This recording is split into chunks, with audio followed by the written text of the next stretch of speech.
어떤 위급한 상황이 국가적으로 생겼을 때 그들이 그 기회를 가만히 있을지 않을 것이다. 이용을 할 것이다. 그러니까 국가가 기능이 마비되면, 즉 국가가 행정 문제 해결 능력을 상실할 때 항상 파시즘이 등장하거든요. 그러니까 파시즘은 가질 수 있는 모든 조건이 지금 다 갖춰져 있어요. 파시즘을 쭉 연구해 보면 4가지 조건이 있으면 파시즘이 성공하거든요. 첫 번째는 뭐냐면 파시즘은 단 한 번도, 어떤 파시즘도 선거에서 50%를 지지를 얻은 적이 없어요. 어느 나라에서도. 그러니까 합법적으로 다수의 권력을 장악한 적이 없어요. 근데 소수의 열렬한 환호층이 있는 거예요. 첫 번째 그 조건이거든요. 윤석열이 부합하네. 부합하죠. 첫 번째. 두 번째는 뭐냐면 처음에는 이 사람들이 무슨 폭력 사태가 벌어지잖아요. 일반 국민들이 국가를 건드는 거 아니야? 나에게도 인생에 큰 뭔가 폭력이 다가오고 있는 거 아니야? 이렇게 생각을 해요. 누구나 다. 내란이 딱 일어날 때처럼. 그런데 시간이 길어지면 어떤 생각을 하게 되냐면 이 폭력이 나를 향한 건 아니네. 그리고 꼭 국가를 향한 것도 아닐 수도 있겠네. 내가 그동안 별로 안 좋아했던 사람들, 문제가 있다고 생각한 사람들 향할 수 있네 라고 생각하면 이들이 일반적으로 평상시에 착한 국민이 침묵을 한다는 거예요. 내가 쟤 싫었는데 나 대신 쟤를 때려주니까. 그렇죠. 그리고 나한테 향할 것 같지 않다는 거야. 그래서 국가를 파괴한다는 생각을 버려버려요. 어느 순간 우리는 지금 국가가 파괴된다 생각하잖아요. 헌정 파괴 세력이라고 생각하잖아요. 근데 국민의 지금 20%가 헌정 파괴가 아니라고 보잖아요. 이런 세력이 있다는 거예요. 세 번째가 기득권 세력의 가장 중요한 능력은 뭐냐. 모든 사태를 파악할 때 기득권 우파들의 특징이 있어요. 오로지 타산성이에요. 자기 이익이 되느냐. 그게 중요해요. 우리도 계산하잖아요. 네. 우리도 타산성을 계산하지만 이런 긴박한 상황에는 이게 옳은 거야 그런 거야 이 생각을 같이 하잖아요. 이 우파들은 언제든지 막 서로 적대적으로 싸울 것 같잖아요. 이분들의 특성은 언제든지 극적인 시점이 되면 합칠 수가 있어요. 그러니까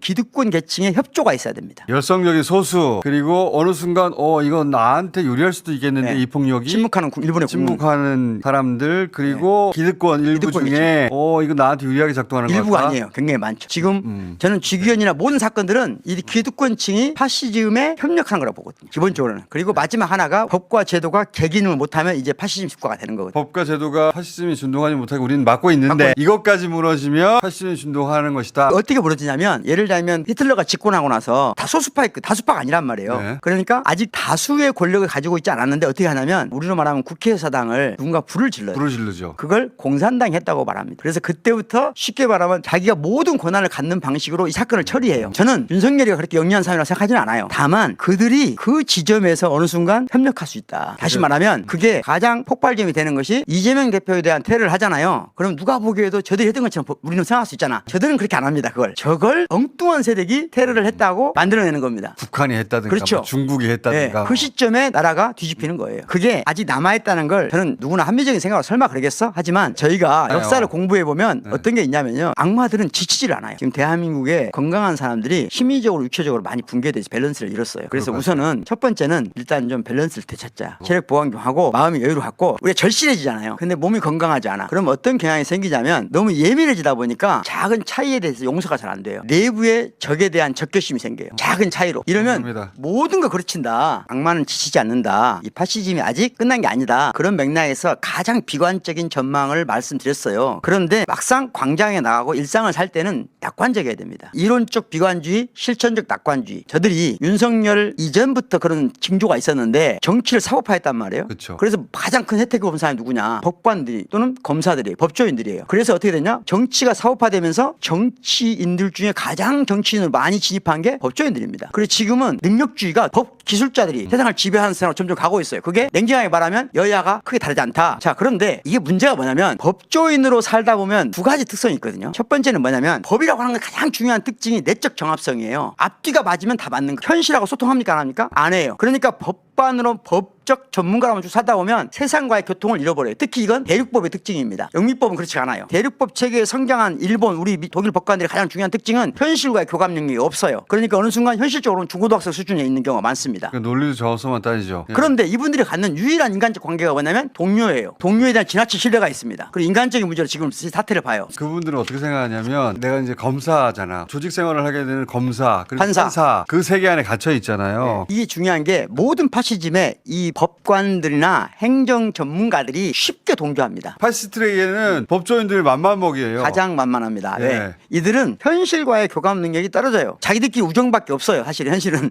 그래서 사실은 이건 빠른 시간 내는 되지 않겠지만 장기적으로 보면 정치의 사법화를 되돌려야 됩니다. 이건 심각한 문제예요. 나중에 되면. 우파 보수들의 가장 큰 장점이 하나 있어요.